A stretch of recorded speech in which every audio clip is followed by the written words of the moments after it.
Hello and welcome to Comic Island. My name is Arden, and science. How does it work? Where does it come from? Let's find out.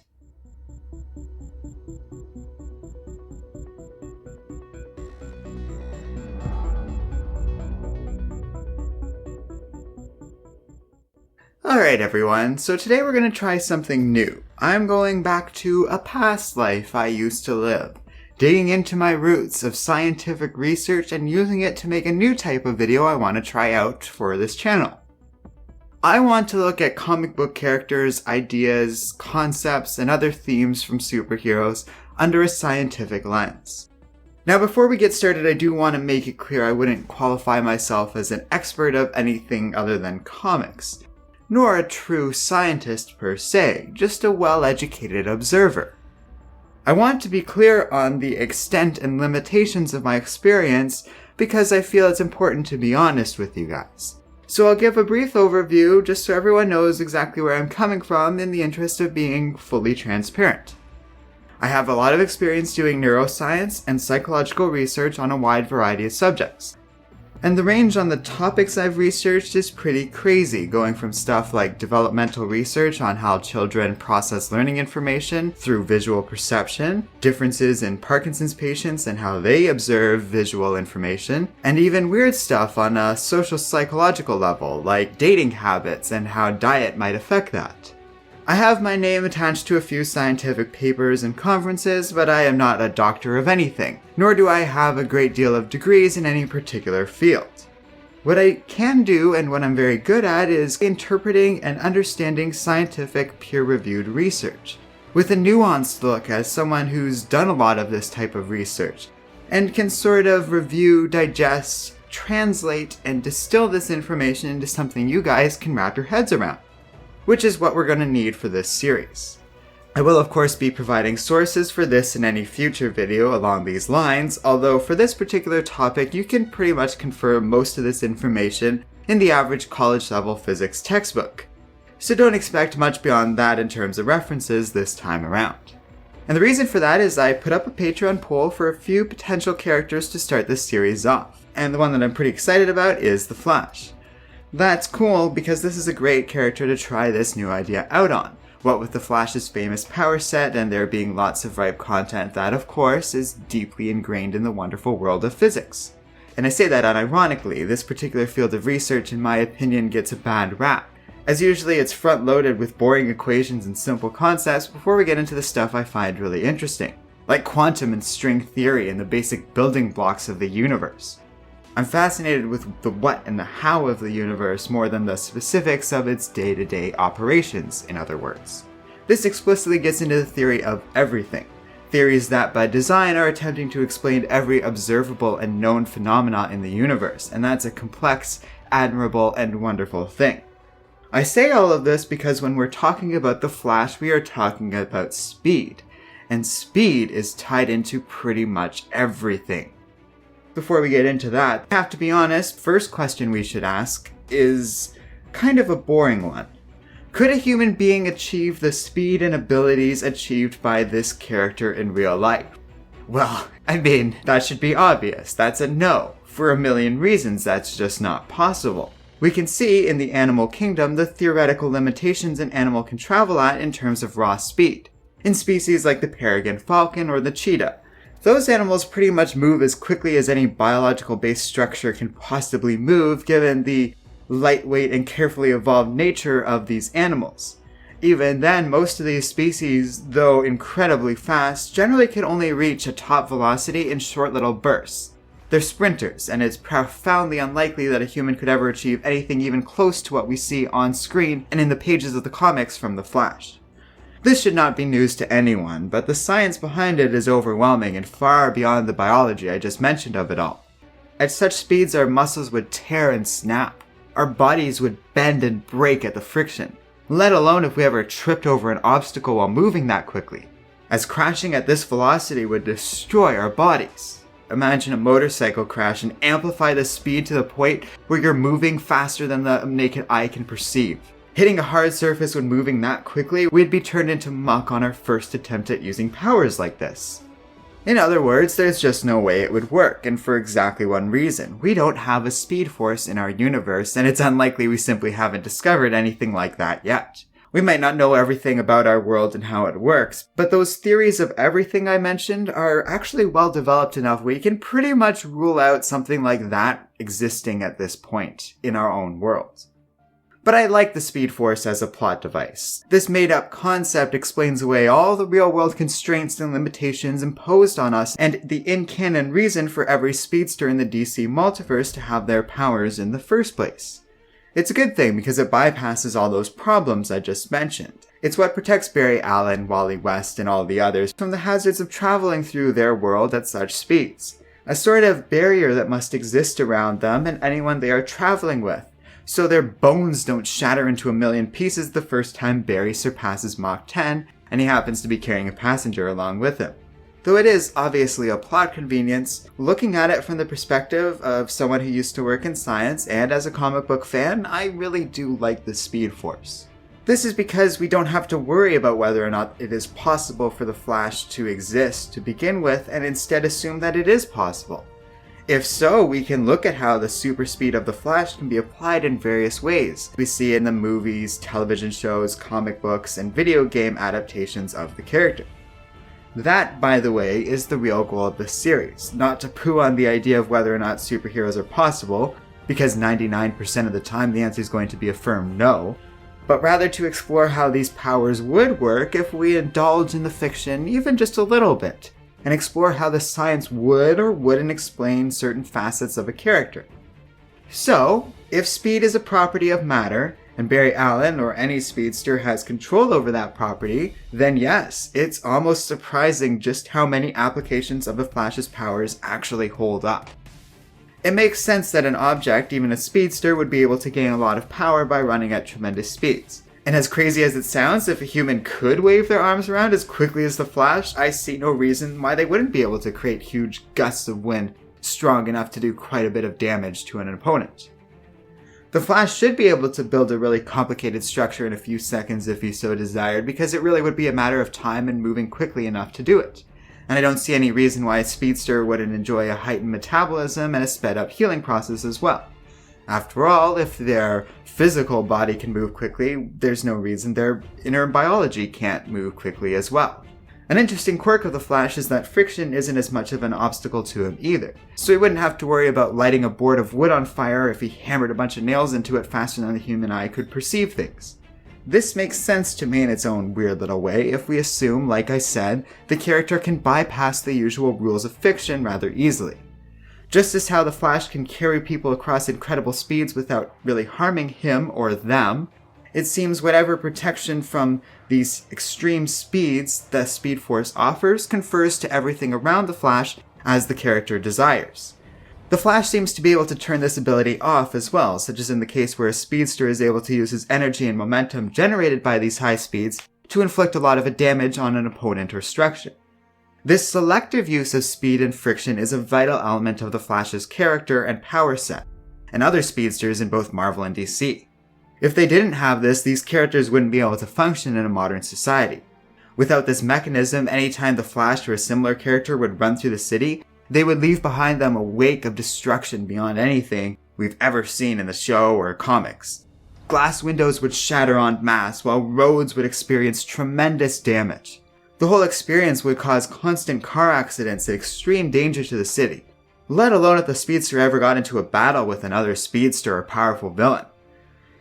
By letting these powers and the effects of speed apply selectively to the outside world and whatever Barry and the others are interacting with, the writers have created characters that work and don't have to constantly worry about stuff like this.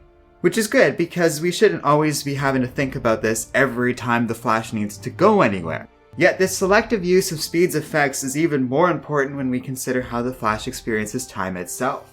Every once in a while I hear this question: if the Flash can do things like build a brick fort in seconds, or read a book just as quickly, would he not always be experiencing life in slow motion relative to us?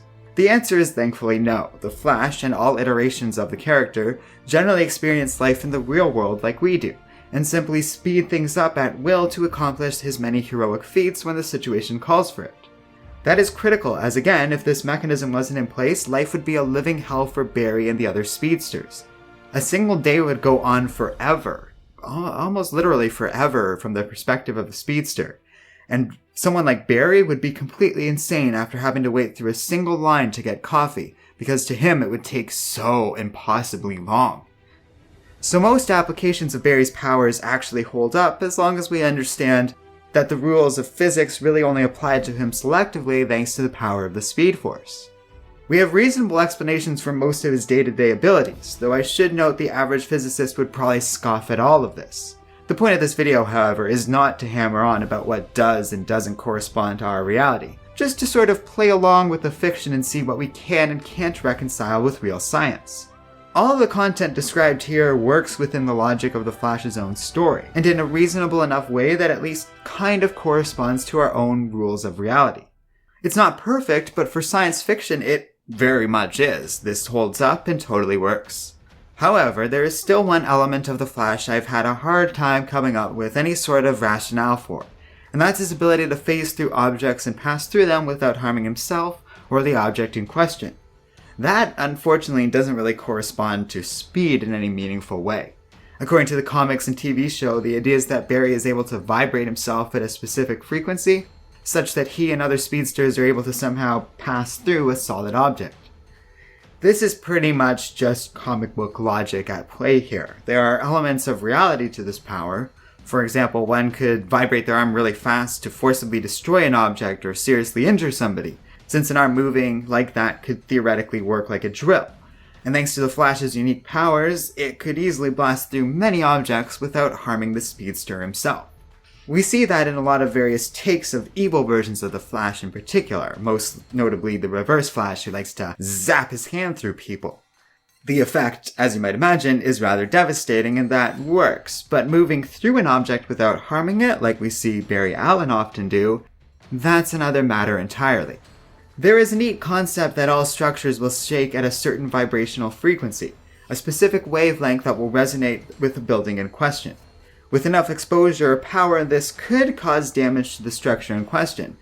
These speedsters really are insanely powerful, and it's crazy to think about the sort of damage they could do if they so desired. So it is definitely possible to destroy buildings and other structures through vibrations, and that's about as close of an explanation I can get between the connection of making a vibration and being able to pass through a solid object entirely. There are two other explanations I can kind of think of that don't really fit in with the content described in the comics, but would explain this power quite nicely. See, I could see the Flash temporarily converting his body into this Speed Force energy that is somehow able to pass through solid objects by seeping in between the small amount of space that would exist between the molecules of that object itself. But that opens so many problems to it. Remember that solid objects are exactly that, especially in some of the metals we've seen the Flash being able to travel through, like a really thick vault or something along those lines. Not a lot can pass through solid objects like that, although some things can. Certain radiation wavelengths can bypass through solid objects, but it doesn't really fit with what we see in the comics. The other explanation that kind of works and would sort of fit with what we see in the comics and the show is that maybe the Flash sort of phases out of our dimension briefly, moves forward a bit in that dimension, and then travels back into ours. The blurry image that looks like the Flash is vibrating is actually him making that transition. But while the Flash is traveling like this, he doesn't actually have a physical presence on this world, and can thus pass through matter unscathed. I'm really stretching here in a lot of ways, and sort of sidetracking a lot of questions something like this would bring up. But it's the closest I can get to pretty much explaining every element of the Flash's powers, even if we are bending and breaking a lot of the rules of physics and the comics themselves to do so. Yet it's important to remember we don't know the rules of the DC multiverse, and that is a good thing because it gives the writers the freedom to have fun with the content in question. On the whole, most of it does hold up to a pretty impressive degree. When you ignore the basic limitations of the character like friction, the sheer existence of the Speed Force, and other simple barriers, it really is fun to explore the various incredible feats someone could potentially achieve if they somehow did have this power and bypass all these problems I've already mentioned. Most of the abilities and applications we see out of the Flash's power set mostly make sense, and that's very cool. There's two aspects of the character we simply must talk about before we finish up here. And though they are two different questions, they are very closely related. First, I want to discuss how the Flash is able to travel through time and other alternate universes. And second, well, this wouldn't be much of a discussion of the science of the Flash if we didn't broach my theories about how fast the character really is, especially relative to other heroes in the DC universe. Let's take a moment to review speed and what it really is.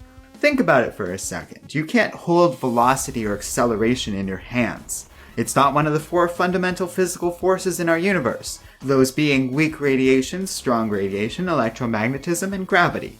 Instead, it's a property of a lot of these effects and of matter itself, no different than mass, time, or temperature. It's something we can measure, a measuring stick of any given thing in the known universe, and it varies from object to object, even if we get right down to it, particle to particle. But speed itself isn't something that necessarily exists. It's like time. It's more of how we perceive the universe and a property of that universe rather than something physical in and of itself. Light, meanwhile, moves faster than anything, barring a few theoretical exceptions. Now I'm simplifying stuff here, sort of glossing over the specifics and giving a more basic rationale for the interaction between mass and energy, but we're not going to get into the overt specifics of these physics because that's not what this video is about, rather how this stuff applies to the Flash. And I think it gets into the answer how the Flash is able to travel through space and time, and the limit of his speed is directly tied into the hard line the world takes in regard to the theoretical maximum speed of matter, that being light. As an object travels faster and faster, approaching this speed of light, everything begins to break down. Most objects would be destroyed by the sheer friction. Even in space, it presents a great deal of hazards. If a human being were traveling in space like this, they would basically be turned into spaghetti by the sheer weight and pressure created around them of such an intense speed. It would require a tremendous amount of power as well, more and more with each increase of speed. And that power increases exponentially. So to get an object to 90% of the speed of light, you'd have to require a tremendous amount of energy. To get it to 91%, you'd require even more energy, and so on and so forth until it requires more energy than anything you could possibly create as a human being in a physical world. Traveling faster than the speed of sound already carries with it a great deal of potential hazards and a lot of sophisticated engineering behind it. Moving past it, towards the speed of light, that is fatal in almost every condition. Yet it is not the case for the Flash, who moves through space without ever seeming to have to worry about these limitations. I believe that the Flash and other similar characters are basically able to achieve any speed up to the speed of light itself. This would also be true of a very fast character like Superman, and in this regard, these two characters to me are about the same speed as one another. This has long been a sticky issue in the superhero fan community, but I have my theories behind that. See, Superman is powered to oblivion already, and the Flash's one thing relative to the other Justice League members is pretty much speed. So by making Superman pretty much as fast as the Flash, it does sort of devalue the latter character's abilities, since Superman has all that and so much more. Yet we see that pretty consistently across depictions of these two characters, when in a race, things are always very close, unless the Flash really pushes himself. And this is the crux of my theory. Because while Superman seems to be able to achieve any speed short of the speed of light itself, Barry Allen and all the other speedsters empowered by the Speed Force are unique in that they can do something other fast superheroes and villains can't. Transcend the limitation of all matter in this real world and travel as fast, or maybe even faster, than light itself. These words may seem simple, but they are utterly anemic to the average physicist. No object, particle, or phenomena has ever been observed traveling faster than the speed of light in our world. And it may very well be completely impossible to travel beyond the speed of light in our real world. In fact, it's quite likely. I find the topic fascinating and have read up on it extensively since it is intimately tied into the barriers behind interstellar travel. And I find that stuff very interesting. There's a lot of cool theories on ways we might bypass the speed of light or somehow get around its limitations in the real world.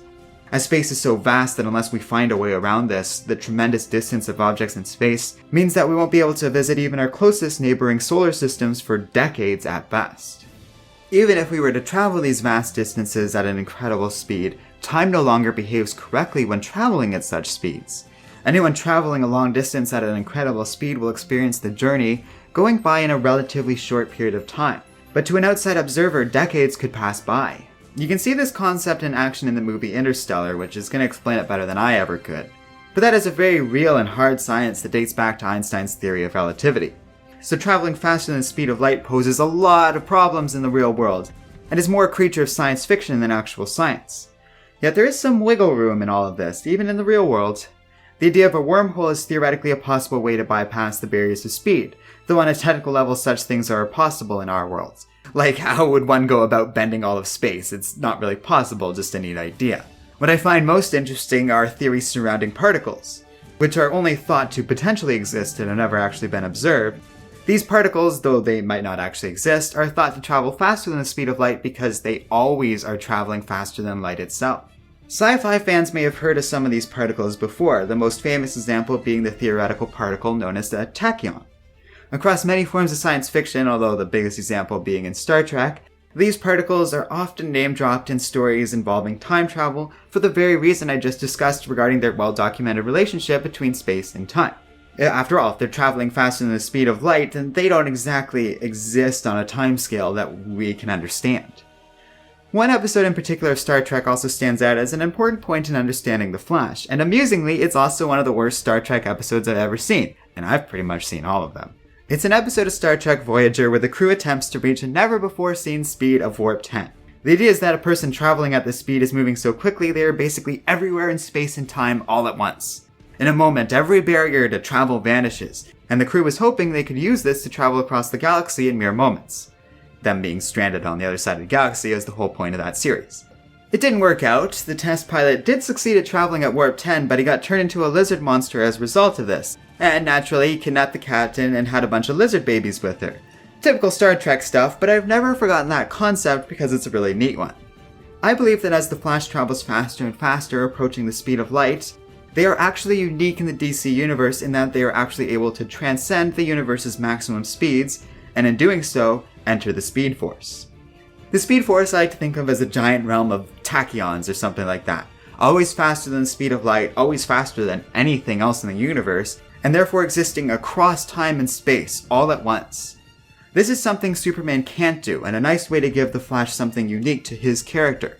We see it time and time again. Like I've already mentioned, the Speed Force nicely explains the basics of the Flash's powers. But as the Flash travels too fast, he often ends up passing through or even getting stuck in the Speed Force. It's a common dramatic point, and anyone who enters this domain often finds themselves traveling through space and time because of it, or experiencing time at a different rate than everyone else. At which point, going back to a time that no longer exists is no longer out of the realm of possibilities. Like I said, the Speed Force as presented exists across all of time, and once you are traveling that quickly beyond human understanding, maybe you can travel back in time. Talking about this stuff reminds me of what I've read on what the universe was like during the Big Bang.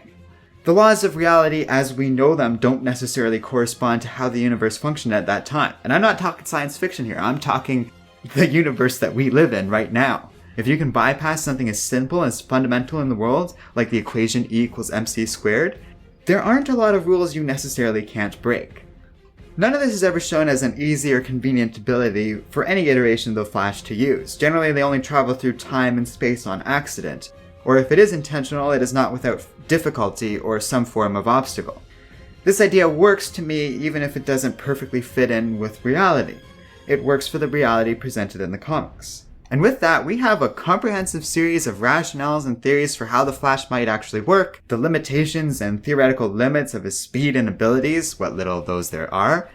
And though I had to stretch and bend the rules, it is sci-fi fantasy, not hard science, and I love how well thought out some of the ideas behind the character really are once you start to examine them.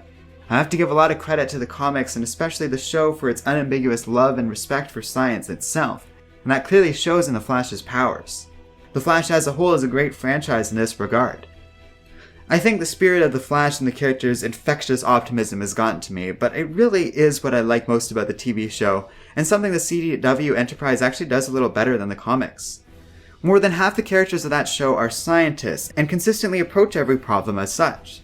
They encounter an obstacle and workshop solutions until they find one that works. It's simple, but a wonderful example of engineering done well in fiction. And it's that kind of spirit, energy, and optimism that defines what is best about the Flash. There is no problem they can't solve, no barrier they can't overcome, or at least find a clever way around. So that's the video. Thanks for watching, everybody. I hope you enjoyed it. It was, trying something new here, so let me know what you guys think in the comments section below.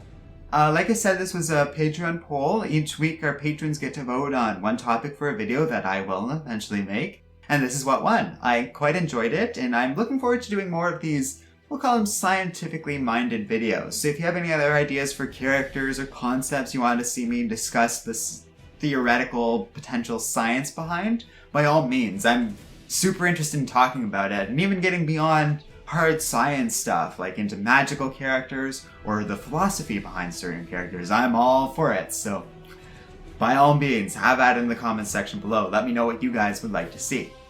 Finally, don't forget to like, subscribe, and keep reading comics.